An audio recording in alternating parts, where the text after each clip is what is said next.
Coming at you live from curfew at home. This is the Blue Heaven Podcast, and I'm not going to meh because this just plainly isn't the time to meh. But what is going on, guys? Welcome to the show, Dodgers Nation. My name is Clint. You can find me as Real FRG on Twitter and Instagram. Yes, you can. My name is Brook. You can find me at BrookMe3 on Twitter and Instagram. And on today's show, we're working from home, guys. There's some curfew set in place in LA, and as such, couldn't be in the office today personally. Usually, me and Clint would be apart anyways because we're in the middle of a pandemic and we want to make sure we're being safe, but couldn't even be at the office today. So forgive my settings, forgive my background, but we're making do with what we have, and we appreciate you guys being here with us.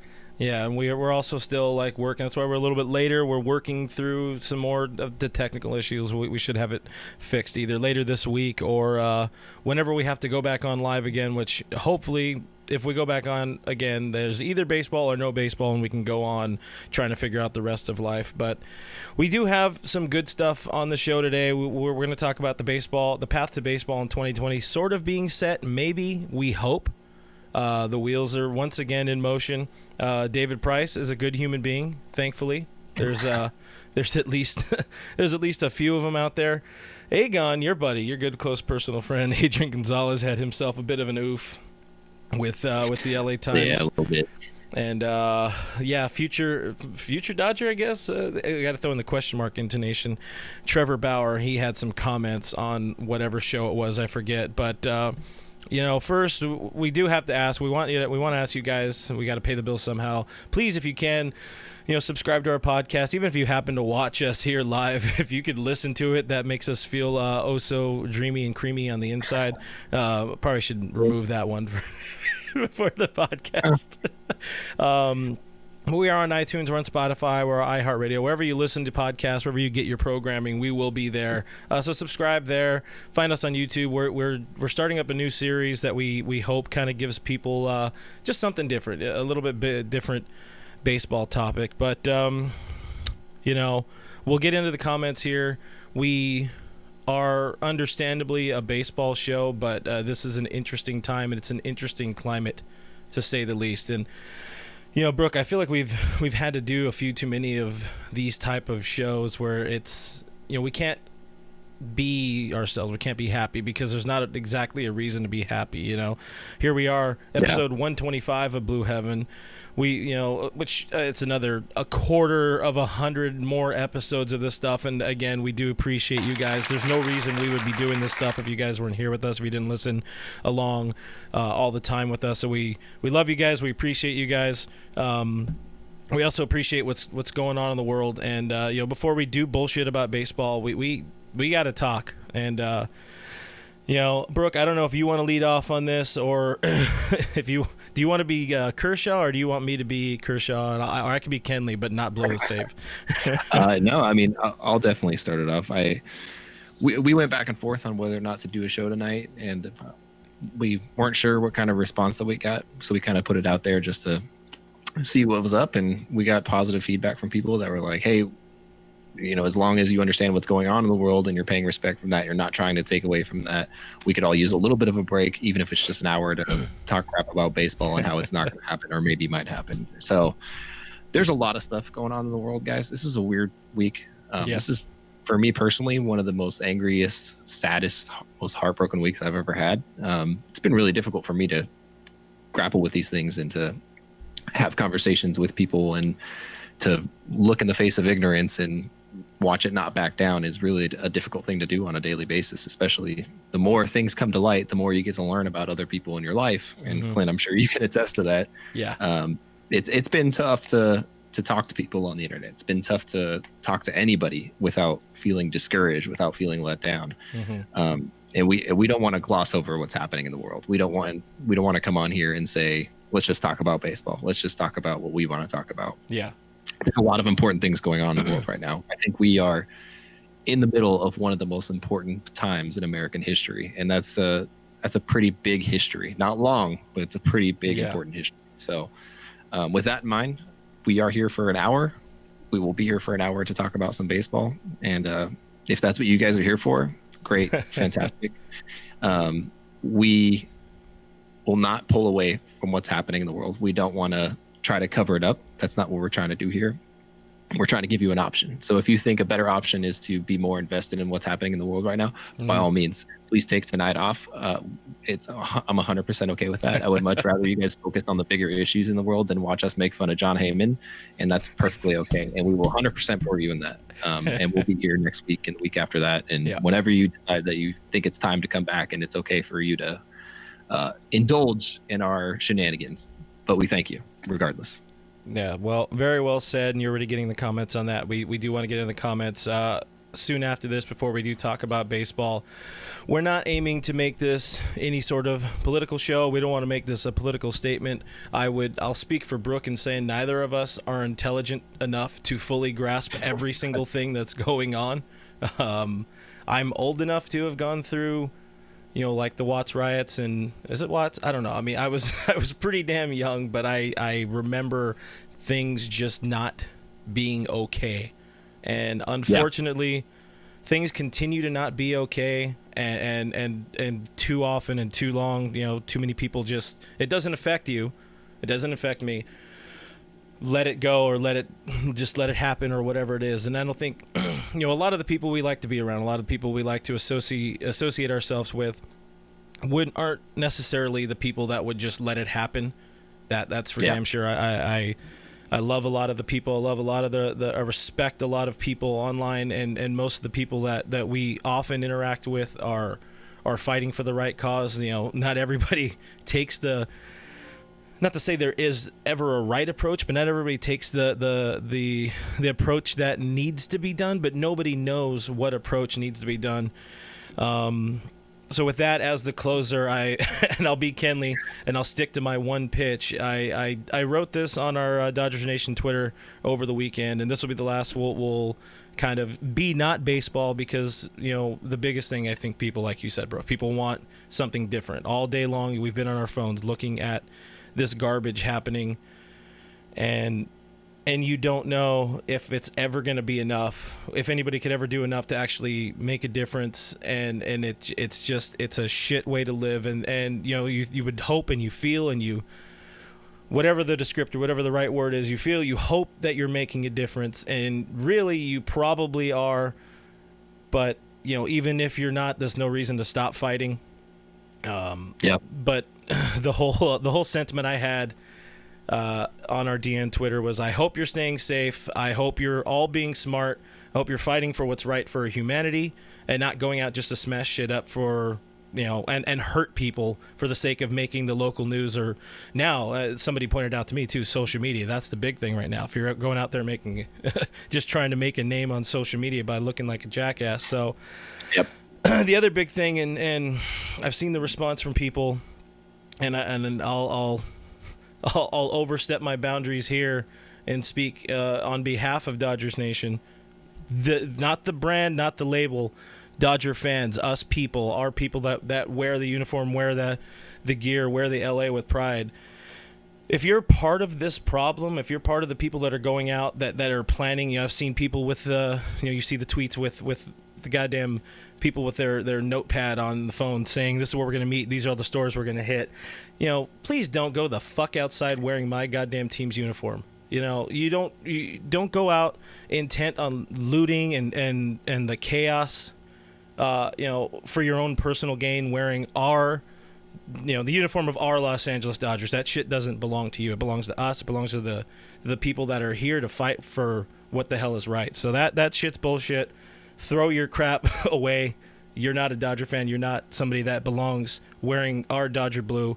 No. And that's Dodger blue. And we're not saying, again, we're not trying to take any political statements on any side here, because, it's just, I don't know. You guys get my point here. And I see Kevin in the stream. Appreciate a friend of the show. I don't know, Kevin, I call you friend of the show, grandpa of the show. We'll go with that. But, he says, wear a Giants hat. There you go. Wear a Giants hat. Why not? No, not even that. I'm sure there are good people that are Giants fans, but right now, if you're out smashing it, don't wear any team. Don't disrespect your sisters and brothers that are fans and that are also good people, because that is a load of bullcrap. Well said. With all that said, I'm going to take this time to crack open my beer and signal the start of the show in terms of let's talk baseball. And Mara says wear an Astros uniform. We could all agree on that. Wear an Astros uniform. Yeah, I don't want to gloss over the fact that a lot of people have talked about my mustache already. Just gonna, throw that out there. Some of them good. Yeah, some of them people bad. are disappointed. You did tell people you were going to shave it online, and then you were immediately talked out of it. You were part of the problem. It only took 3 or 4 people that were like, "Hey, don't shave the mustache," and I was like, "All right, you convinced me. I'm not doing it." Mm-hmm. First of all, don't even have a haircut yet, so what's the point? I look like garbage anyway. Might as well keep the mustache going. Second of all, I did say I wouldn't do it until baseball comes back. Baseball's not back. It is not. But not yet. It might be close. It might be close. Yet. So let's figure some of that out. In terms of baseball, in terms of our Los Angeles Dodgers returning, I guess the best way to put this is public negotiations are always fun. That's things always go over well when there's finances being discussed publicly. I think historically speaking, things go over very well. In this case, particularly, I keep thinking about how angry Justin Turner was during the time of the Jock Peterson, Ross Stripling trade to Anaheim, and how much he was like, media should just shut up and wait till it's all done or whatever. Yeah. Like, how much does he hate Jeff Passan right now? Like, as a human person, right? Because Passan is there. Like, you liked it today. Passan was on Twitter saying, "I'm going to be on ESPN. Make sure you come watch me, boys." That's what I assume he was doing. He doesn't strike me as that kind of guy. But, he has the evil villain laugh going down for him. Yeah, he wants to watch the world burn. I saw a thing that said the minor leaguers are actually waiting for Passan to tweet things. Like, that's how little information has been passed to them, and how much information he has is they're just waiting for him to say something to find out whether or not they're on a team or not. Yeah, I mean, we spoke with a player earlier today who kind of is like, I really don't 100% know what's happening. I'm just waiting for people to tell me kind of what's going on. So right, it's an interesting laugh. But the players, after I think it was 6 days, the players sent out their proposal on Sunday. Their retort back to MLB, and MLB and the owners quickly fired back, or I guess officially haven't fired back yet, if I'm not mistaken. That was Not officially. That was Passan. I don't know what bug he has in the room, but I think the idea is that they don't actually have to officially send anything over. Yeah. Because part of the proposal in March, when they made the agreement with them on the pay cuts, was that the commissioner could decide at any point to play any amount of games at a fully prorated salary. So if the ownership's now saying, we will fully prorate your salary, then Rob Manfred gets to decide how many games that's for. So they don't need an agreement now. Now baseball just needs to decide how many games need to be played. But Passan did say there will be conversations. They will still talk to the players union, because obviously, you submit a 114 game proposal and the league comes back and is like, it's like the Pawn Stars the meme, where it's like, it's worth $1,000. He's like, best I could do is $350, and it's like, well, what? It's like that. This little tiny offer of like, we want 114 games. And they're like, I can do 50, and they were like, wait, what? Best I can do is 50. Not even in the ballpark, and not only that, but the owners had originally said like, hey, let's do 80 to 82 games, somewhere in there, and then they were like, okay, how about 114? And they're like, how about 50?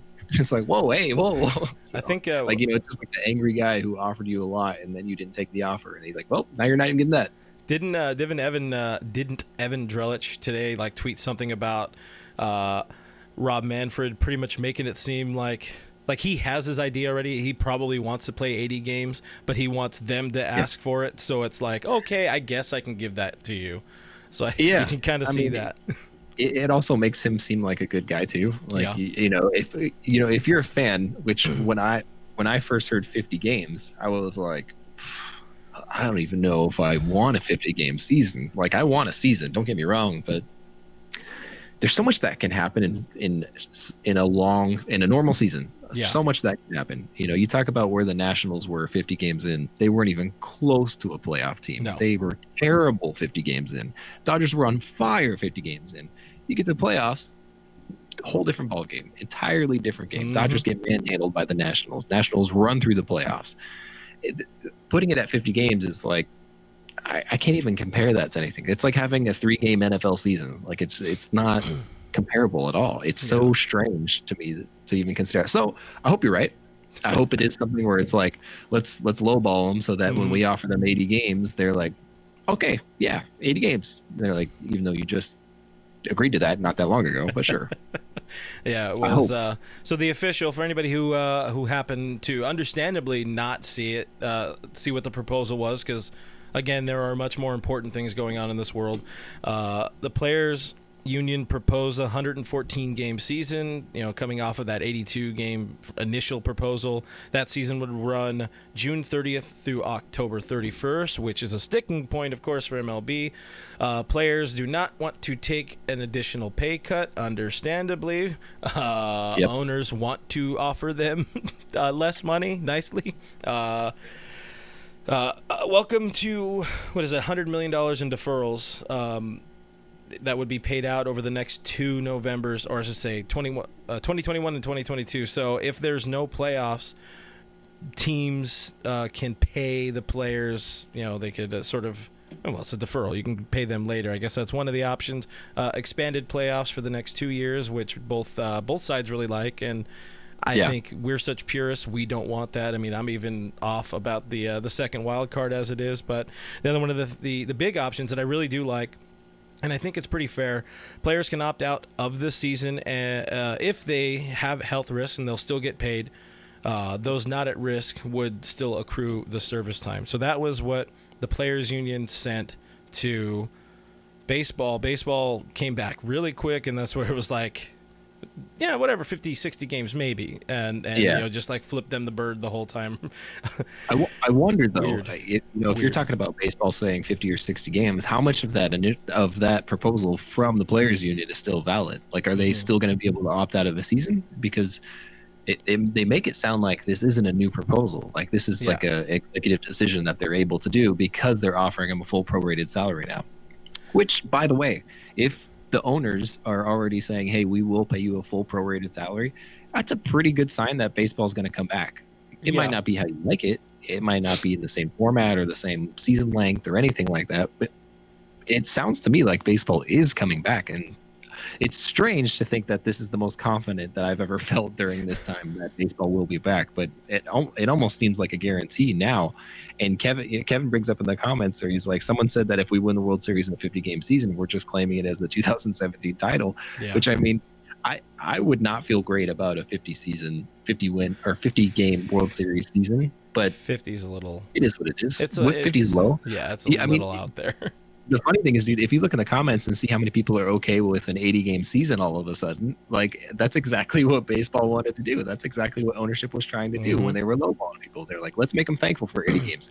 We'll give you 50. And they're like, whoa, 80. I'll take 80. Let's do 80. It keeps coming. It sounds like that might work if that's what they're doing. The biggest thing, though, the reason they want the lower games is it keeps coming back to the money. It feels like, and we can't exactly call it a salary cap, but it feels like the owners do not want to go over a certain amount spent in 2020, understandably. Whether or not they play, or I should rephrase that, whether they play or not, they are losing money. They actually stand to lose a lot more money if they play, because there are no fans in the seats. So, also the timing, the calendar of it, they don't want to go have that many games and go into October because, one gets colder, but the more obvious is we really don't know. And, coming off of our opening stanza here of this show to now get into the people who may or may not say that Corona is going to come back stronger in the winter. It might not. I don't know. I'm not qualified to know that kind of stuff, but it's an option. It's a possibility, not an option. Like somebody, an option. Let's see, I'll get the all-weather floor mats and Corona in November. Thanks. There you go. Cooper says release the tax returns. Yeah, Corona, give us your tax returns.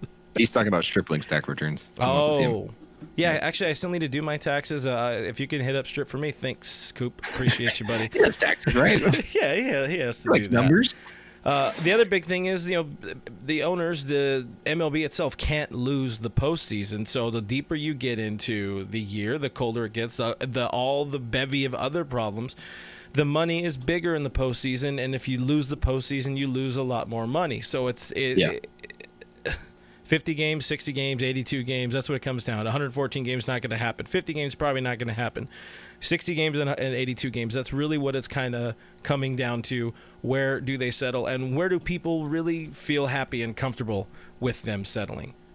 So I don't care if we play. Hold on, I'll jump in there for a second and not really answer. It wasn't a question so much, but it was.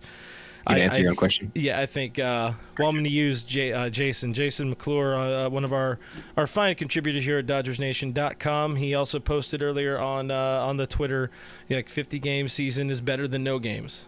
And if you happen to win what is available, if you win the championship at the end of the season for the season that's available, that's got to mean something, because everybody has a level playing field in this situation. So it's got to mean the same amount ultimately, or sort of. You feel better than the Astros, to be honest.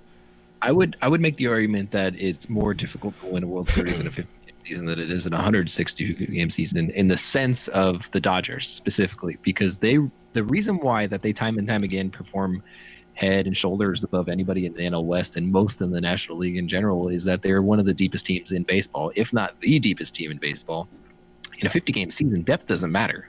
Your 1 through 9 matters. And so if you're looking at it from that aspect, it's going to be a little more difficult than it normally would. The Dodgers, I think, stand a better chance to win the World Series in a full season than they do in a 50-game season. So it's going to be a fought for World Series title if they take it this year. So, it's going to feel weird, and it's going to always have a weird mark next to it in the history books. And it's always going to be something that you read about in a little subtitle of Wikipedia when you're trying to write your research report or something like that.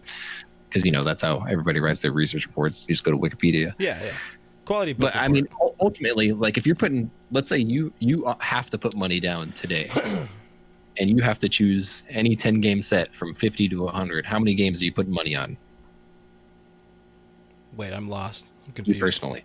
Me? Like, you have to bet on 50 games, 60 games, 70 games, 80 games. Oh, okay, got you. I'm betting on that 80 set.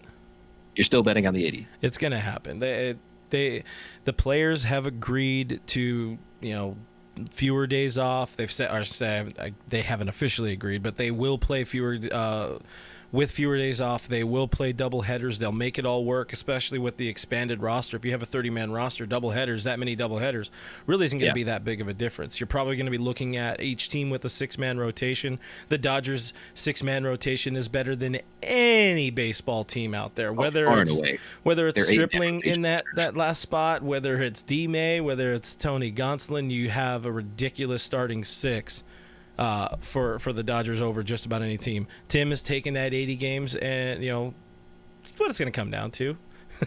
if I had to put money on it, I would 100% put it on 80 or half, whatever, half the season, the 80, 81, 82, whatever it may be. Whatever it ends up being, I'm almost certain it's going to end up being that. I don't think that the league would come in with the number that they were set at.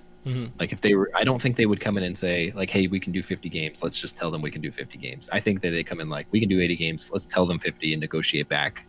Worst case scenario, we'll put it at 80. Especially if you got the league coming in at 100, or the players unit coming in at 114 games. Like, they shot high. Yeah. They shot really high. I don't know where they came with that figure. I don't know what they based that off of. It's a lot of games. I think when they first said that, me and you both looked at each other and we're like, there's no way they're playing 114 games. They're trying to finish by October. Yeah, what they're trying to do with that, they're trying to, I wouldn't say assert that dominance, but they're trying to establish the fact that we need to make this amount of money.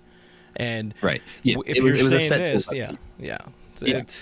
that would have been, if they started 4th of July or whatever they were planning on, that would have been a game every single day all the way through the end of October. And that's like, I mean, we've never played at the professional level. We haven't even played at the amateur level. I'm down. Give me the baseball. But, oh my God, dude. 114 days straight of just playing baseball and traveling. Don't forget that. I mean, you're not just going to play the Angels every day. Like, you're going to play other teams. You're going to move around. That's a That's a killer. Yeah. I mean, even with a 60-man roster, that's killer. So I don't know. It's almost in that scenario. If you have 114 games in a season and you have to play every day straight, you have to almost station teams like split up. Like 30 of the Dodgers players would have to go to San Francisco and get ready for the next series, while 30 of them go to Texas to play a game. It's that difficult. Do we go spring training rules and go split squad? Again, right yeah, away, I the mean, Dodgers can take down any teams with the split squad. Oh, dude, Dodgers split squad, 2 World Series. I don't know how you're going to do it, but 2 World Series. And somehow, inexplicably, the Dodgers are playing against the Dodgers in the World Series. The National League Championship Series, the Dodgers against the Dodgers. And that's that's the only time that Dave Roberts can justify batting Kike Hernandez third in the lineup. That's the only time it's only okay. time. It's the only time, Dave. Digging into the comments, let's find a few good ones. We got Bruce saying, I'm not watching it. Only 50 games is a joke. And I think it's also what a lot of the consensus are. A lot of, redundant. I'll watch 2 games. I'll watch 2 games. I don't care. I watched one of those KBO games and I was already checked out. It's like, this isn't what I want to watch. Yeah, that's not what we're watching. Hatfield says he found a positive. Hatfield says at least you won't have all the innings on the pen in those 50 games. That's big for the Dodgers. The Cyber Dodgers, the bullpen is garbage. It's straight garbage. And I don't know how much you look at video game numbers in a simulation. They're basing it off the past couple seasons, I guess. I don't know. Kevin says a 2-man sack race until we determine the champion. I think that's what we're going to do in the office once we get back in, honestly. If you're down. I'm down. I'm always down. How do you sack race and still say 6 feet apart? Shut up. The large sack. I don't know what to tell you. Well, I've heard worse things. Yeah. Go ahead. Bruce says, is there not be All-Star game? Okay. Yeah, I gotcha. Bruce is asking if there's going to be an All-Star game or not. With the latest report, with that being said, there's some details in there that we'll talk about, because I think you and I had pretty much given up hope on an All-Star game, but not quite. Most recently, and you guys can check out more at DodgersNation.com. Kevin, what's his name? Kevin. I got Kevin on the mind. That's a bad time to have. Ken Rosenthal kind of buried it. Rosenthal buried it in his article on The Athletic on Sunday about the MLB proposal, or I should say the players' proposal to the MLB. But part of the language might include the home run derby and the All-Star game after the season, which no word on whether or not it would still be in LA. It would make sense to still be in LA because the stadium is ready. It had $100 million renovation. We have good weather just about all year long.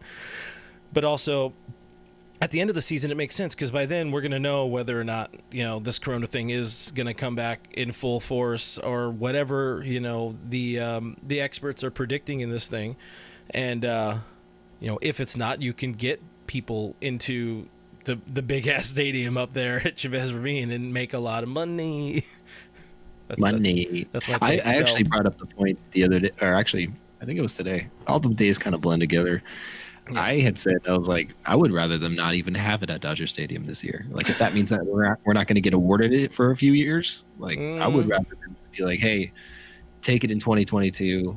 Let's wait for that. We can have fans there. We can have everybody there. We can see our renovations and all that. And I'm cool with that. I'm fine with that. Let's do that. I don't need it at the end of the season.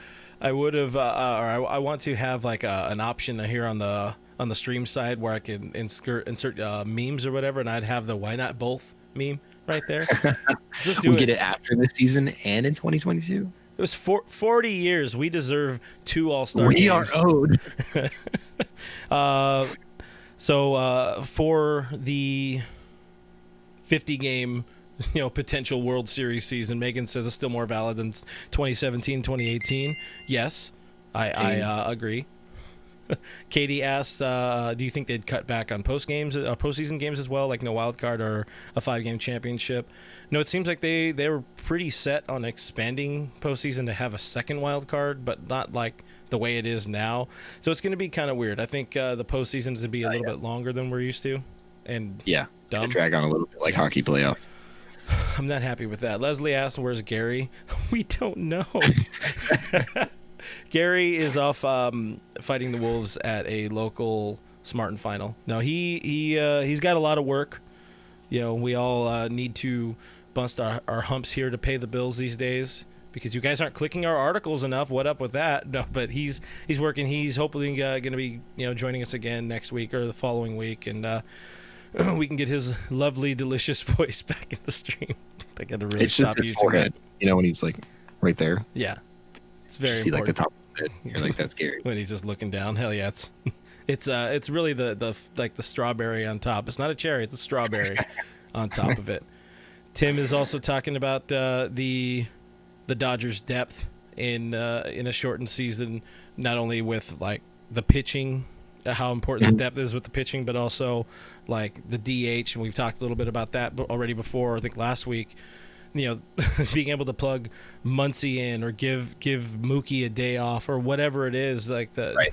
Edwin Rios as your, if you want a slugger in there, or Matt Beatty if you want somebody with contact. The Dodgers are very, very well built for a DH. It just sucks that we won't, we won't get to see Kershaw try to bat anymore, or whatever floats your pickle in that regard. It's okay. Richco went to the Twins, so I don't even really want to watch anybody hit anymore. It's okay. I can take a season out from it. So this just in, Norma is down for the 2 All-Star games. So Noble, we appreciate you, Norma, for getting behind. I think I should just be the commissioner already. I'm going to give Kevin what he's always wanted. I'm going to be commissioner. Yeah, that'll go well. Yeah. You lower stadium beer pricing. Seems reasonable. You probably get rid of Dodger dogs. I don't know. Cooper says Brook would have won state if Coach would have put you in. Oh man, How we do you would have feel won. about that? I mean, I didn't realize it till the other day when I checked out my long hair too, and I was like, "Oh boy, I do have an Uncle Rico thing going on. It's not good." Wait, it's okay though. I think I can quickly put this in. This is going to be a Blue Heaven first. Just plugging in a random photo. Just plugging it in. There it is. There it is right there. He could have won state. That is Brook and Uncle Rico. One thing, guys. You've never seen them together in the same room. That's true. You never have. You never know. All right. Enough derailing this show. I want to talk about something else positive. And it came out of nowhere, and it was really just like it was a breath of fresh air at a time that needed a different kind of breath of fresh air. When so many, I guess mainly it was the Athletics who said, "Hey, we're not paying any of you minor leaguers anymore, but also, you can't go home and you can't stay here, but you can't go anywhere and you can't go work and you can't earn money, but we're not going to pay you." What up? Let's talk about the Athletics. You want to talk about the fact that, first of all, multi-billion-dollar teams can't afford to pay minor leaguers $400 a week to survive? You want to talk about that? Because I got a lot to say about that. Man, dude, $400 a week is nothing. It is nothing. You can afford to pay those guys $400 every other day and be fine and not have a dent in your checkbook. And I understand. To this extent, I understand. Some of those guys would have been cut already. Mm-hmm. Some of them, not all of them, but all of them. It's the way it was handled. There's so many things wrong with it. The email that was sent to players, the A's players, when they were cut and told that they weren't going to be paid, was basically, "We're not paying you. We can't afford to pay you. It was a hard decision to make, and you can't sign with another team. You still are technically under contract with us, but we won't be paying you." Imagine if your job was like, "Hey, we can't afford to pay you right now, but you can't go work for a competitor." It's like, this is all I know how to do. This is my only talent. I was like, "Oh, sorry. Good luck. Could maybe hit up Uber or Instacart." And you can't even do that because now you're putting yourself at risk. Yeah, and these guys are all trying to find ways to make livings, to whatever jobs are out there, whatever's most needed, they're trying to go after them. A lot of these guys are actually substitute teachers in their off seasons. Mm-hmm. A lot of them are, and they can't even do that right now. And it's like, dude, you take away their monthly stipend, the money that kind of kept them going, like barely kept them going, by the way. Yeah. Barely helped them to meet the minimum financial needs that they need every single month, especially depending on where you live. You take that money away from them, and it's like, it's hard to do that and to feel like you can stay loyal to a team. Like you know, you think about future free agent signings, you think about future draft classes, even this upcoming draft where it's going to be a shortened draft, you're going to have really talented players that are not signed. Yeah. Because it's only 5 rounds. You're going to have a guy who's a potential 6th-round draft pick that you're going to say, hey, we want to sign you. We're the Oakland A's. And he's going to be like, haha, psych, not signing with you guys. I would much rather sign with anybody else. I'd rather sign with the Dodgers, where David Price takes care of the minor leaguers. Yeah, so 100%. Tell people the David Price story. Yeah, we actually it came out of nowhere. It came out of nowhere. I don't think anybody was expecting it from David Price specifically. Obviously, the Dodgers are well known for taking care of the community around them. They're very financially involved in a lot of things like this. I did not personally expect this from David Price, but he committed to pay players in the minor leagues, not on the 40-man roster, $1,000 for the month of June, in addition to their $400 a week that they're already making with the team. It's a huge financial commitment for him. Like you talk about a $2 billion team, not so much. You talk about a guy who's making $16 million a season, whatever he's making. A lot more of a financial commitment. Yeah, he's got kids. He's got a family. Well, no, he's still getting money.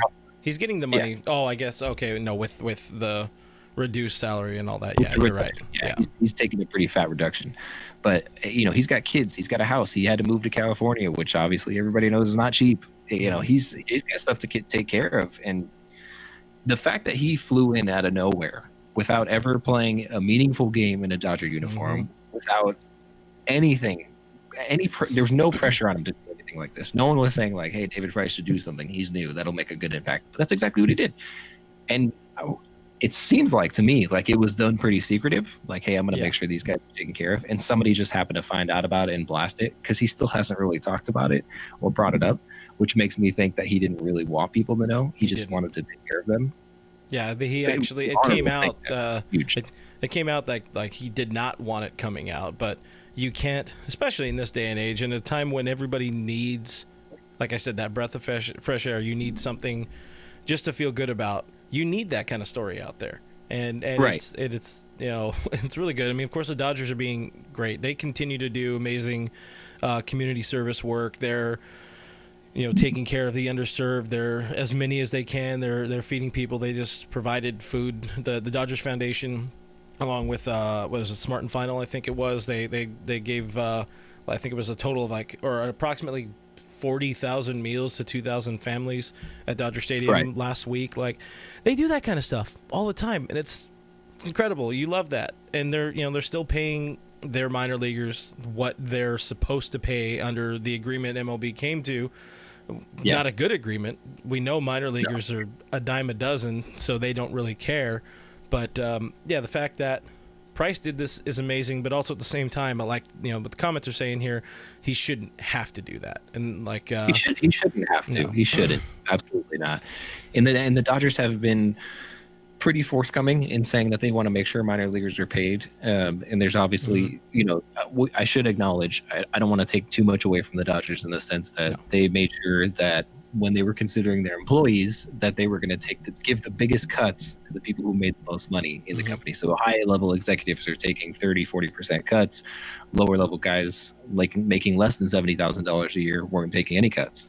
And so I don't want to take too much credit away from them in that sense, because they're one of the only organizations in baseball to publicly say, like, hey, if you make a lot of money, you're going to take a bigger cut in our organization because we want to make sure we're saving as many jobs as possible and we don't have to cut anybody. And I think that's cool. That's huge. And it's something that's not happening across baseball. That's 100% for sure.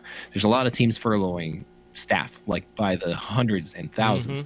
You look at the Angels, who are financially a pretty high worth company with a very high worth owner. They cut everybody. They just furloughed almost their entire staff. They furloughed their entire scouting department. They furloughed all their full-time employees.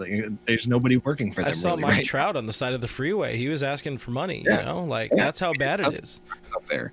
So you think about where the Angels are, and just in the sense that they're not that far down the freeway from us. I would like to point out they are in a different city and a different county. Orange County. Just in case you guys didn't know that. They're not that far from us. They make a lot of money. They do really well every season. Cut their staff.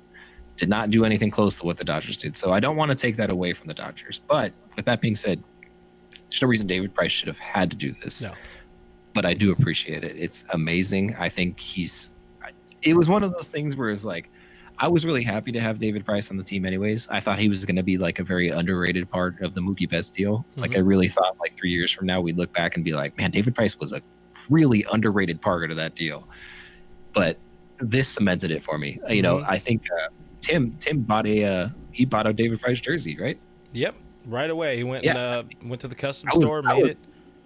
I was like, I'm gonna hop in that same boat. I want to do something to support him. I want to do, I want to see what charities he donates to. I want to see what I can do for him because this is amazing, And Tim knows a lot of these minor league guys. He has very personal relationships with them. They know him by name. A lot of them have his phone number, and he in his mind, he's like, you're taking care of my boys. You're taking care of my guys, and that's huge. And so I was really excited even for Tim when I heard that from David Price. And our guy Tim. Mr. SD Dodger, make sure you check out one of his passion project right now is Dodgers2080.com, which is all about the minor leaguers and really trying to shed a spotlight on players you might not have ever heard of. I think the most known player he's talked about so far is John Rooney, and that's only because Rooney went semi-viral-ish for a few minutes with his his quarantine pitching program right after shutdown. So check it out. That's also at Dodgers2080 on Twitter and Instagram, I believe. So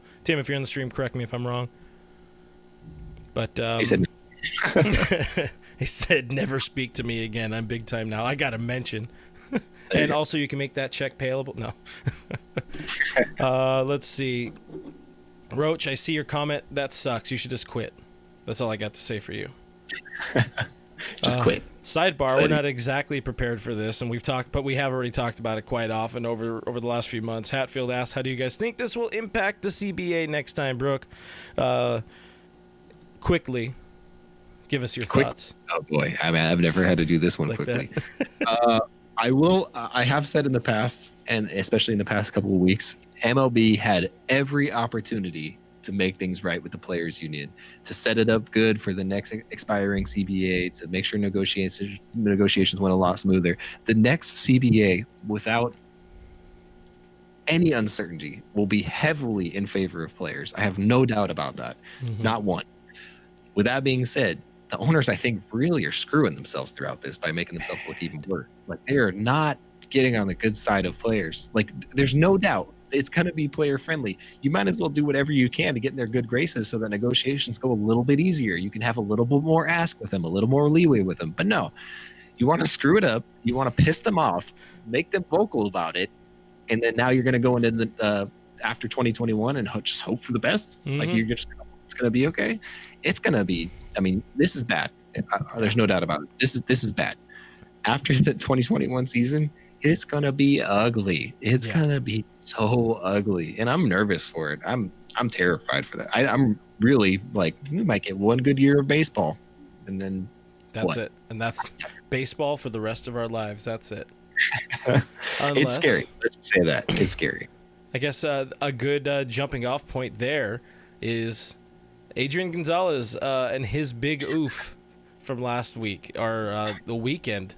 So if anybody who happened to have not, synced the news this weekend, picked up their local LA Times because you were curfewed early, because that's a thing we have to deal with these days.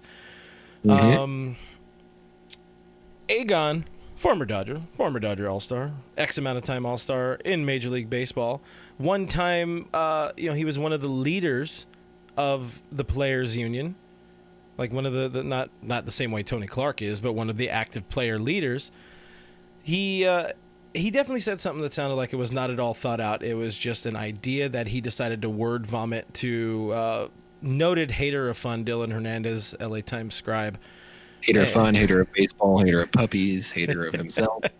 So Agon's quote was, honestly, if I'm the owners, I would just try to have a non-40-man roster player or 40-man roster players play a season and give fans something to watch, which on paper, in theory, sure, that's fun. But no, stop there. You're done. That's a bad idea. Is it scab season in the Gonzalez house? What the hell? I mean, the dude's looking for a job. I don't know what to tell you. Like, he thinks he's gonna get onto a roster and get a chance to play Major League Baseball. He's No, trying to get I him will and Puig say- a job, actually. Yeah, exactly. I will say that in the context of it, I think Dylan Hernandez did a bad job in the sense that he made Gonzo sound really dumb. I will say that, but I did read it the same as you, where it sounded like Gonzo was just kind of spitballing and something just rolled out of his mouth, and maybe he didn't necessarily mean it like that, but that's how it came off. Yeah. I think in his mind it was more, I'm pretty sure that no financial deal is going to get done the way things have gone. It's looking pretty bad. So the owners should probably consider some sort of alternative. I think that's it. I genuinely think that's what he meant. What he said was scab. Everybody scab. Yes. So I mean, you guys have been to minor league games, I'm sure. Yeah. They're fun, for You what want to they know are. why they're fun?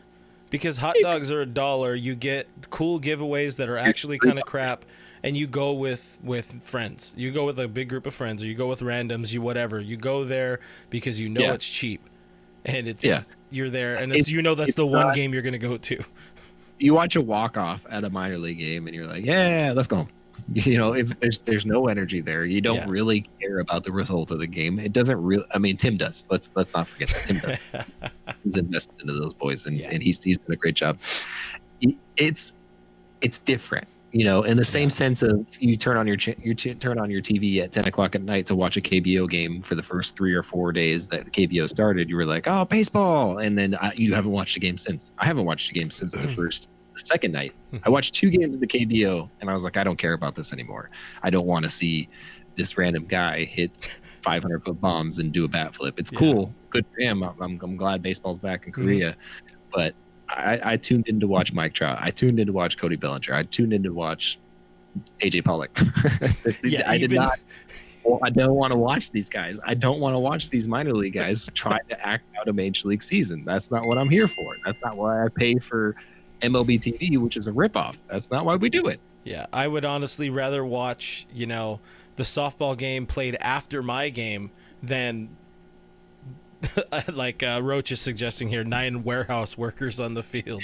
And Roach has been very outspoken about this on the internet, and he's gotten some backlash from it. But the same way, sort of like, I think wasn't it Dylan who posted that tweet about like nobody's gonna care about this in a week, and sure, ultimately he was right, but that's not what you needed to tweet at that time, just for the clicks or whatever it may be.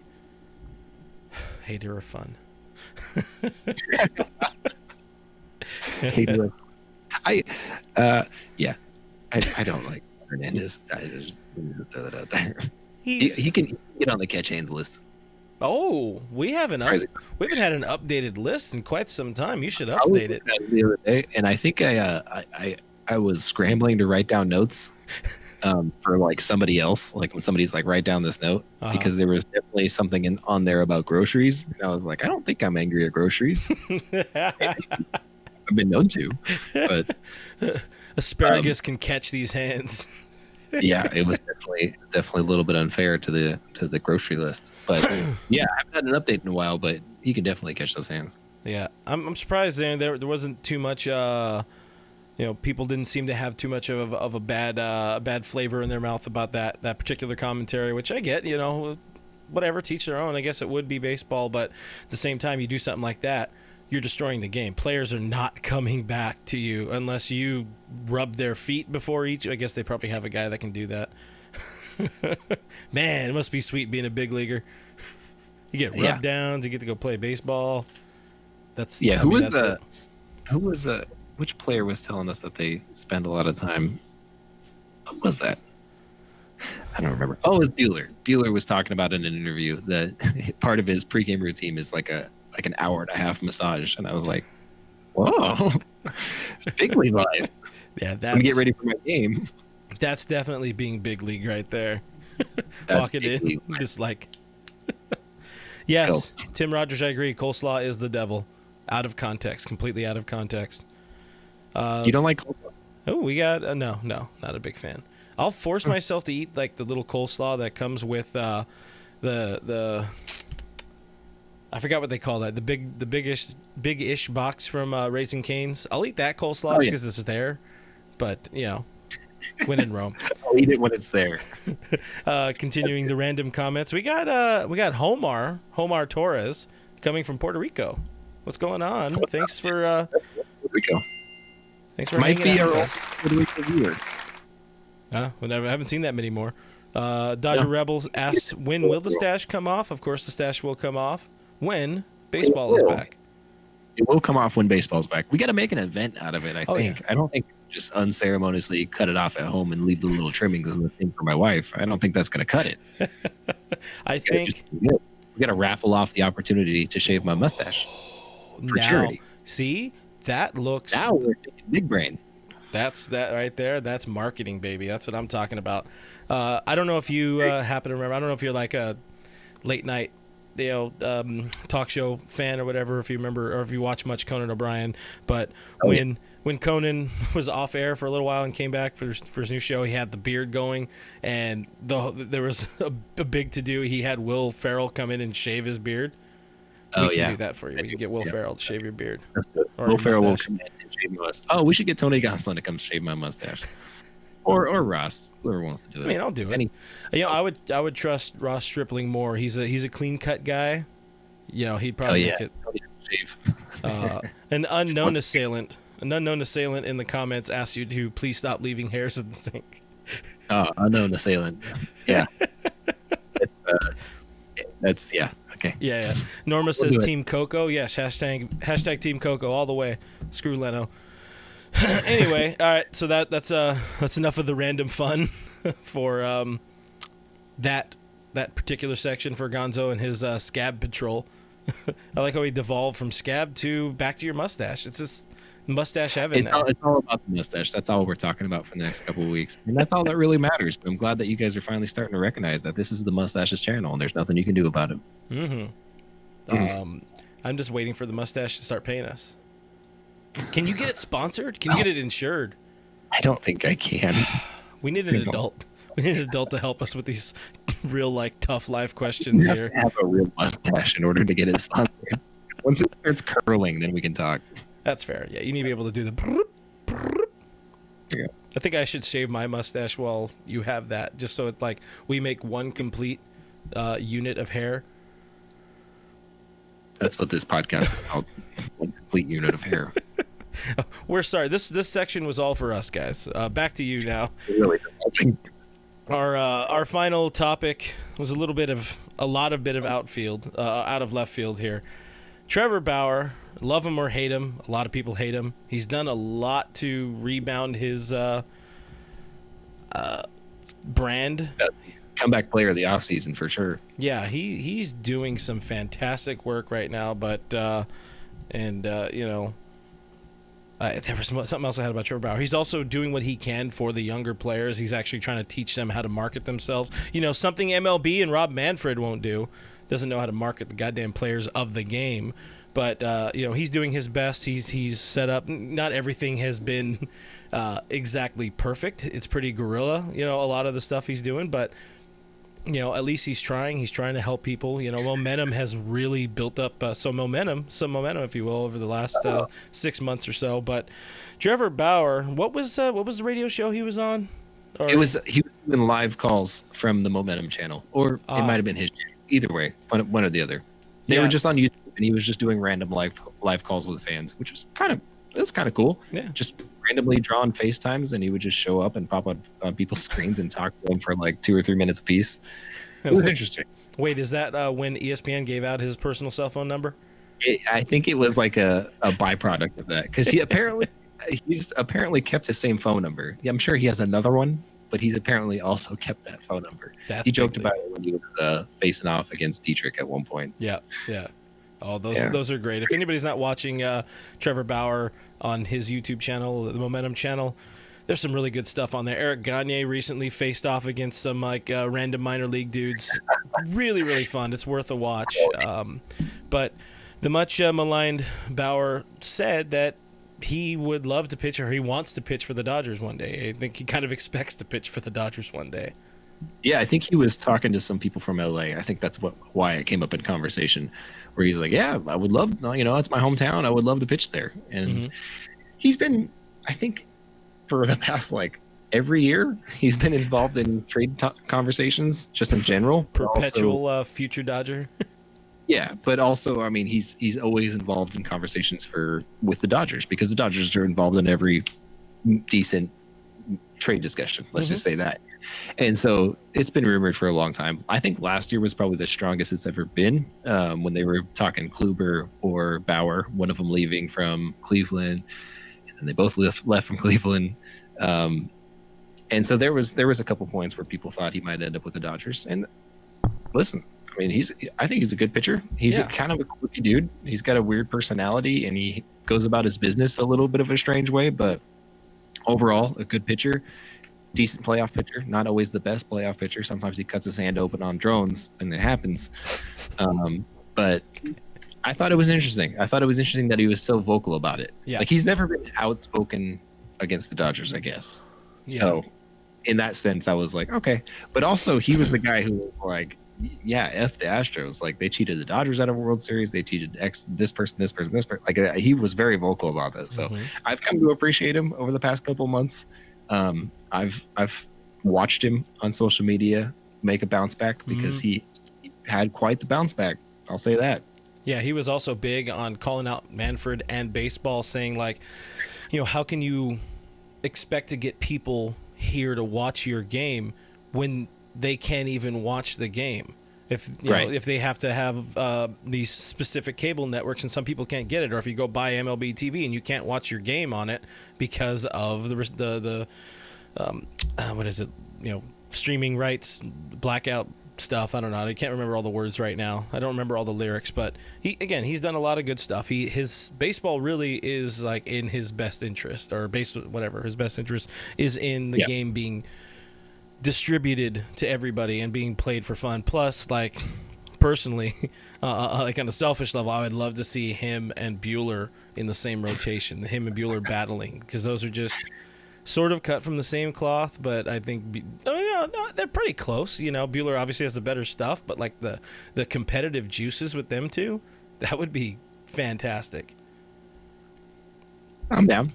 Okay with it. Plus, he lures over my Clevenger. Huh? What do you think about that, Tim?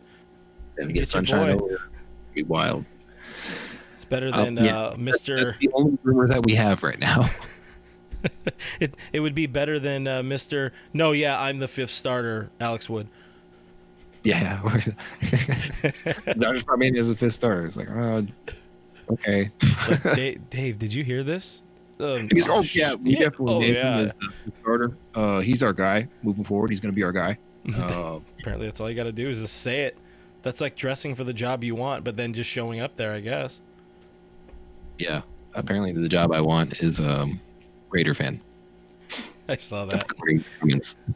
That's good. We that's my guy. That's Hamilton. He's a dear friend. Yeah. Dear friend. He's the reason Gary isn't here. Not really. But I guess to kind of sum up and wrap up this show, as Tim says, Clevenger, yes, please. To wrap up the show, be good people. Learn to be a good human if you're not a good human. That's one thing. The next biggest thing is hopefully baseball is here soon. Please. We kind of need you. We need something for unity.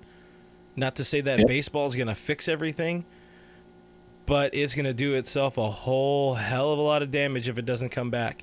Because Rich Eisen, I really liked the way he said it recently. Rich Eisen said there's not going to be a Sammy Sosa. There's not going to be a Mark McGwire this time. There's not going to be a Cal Ripken Jr.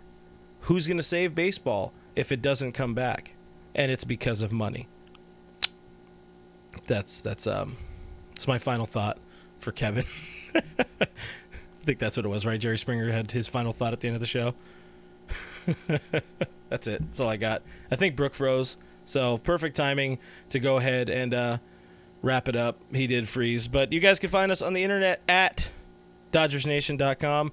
Do subscribe to Blue Heaven on iTunes, Spotify, iHeartRadio, Google Play, Stitcher Radio, Player FM, everywhere your podcast can be listened to. We are there. Subscribe to our YouTube channel. We are youtube.com/DodgersNationTV.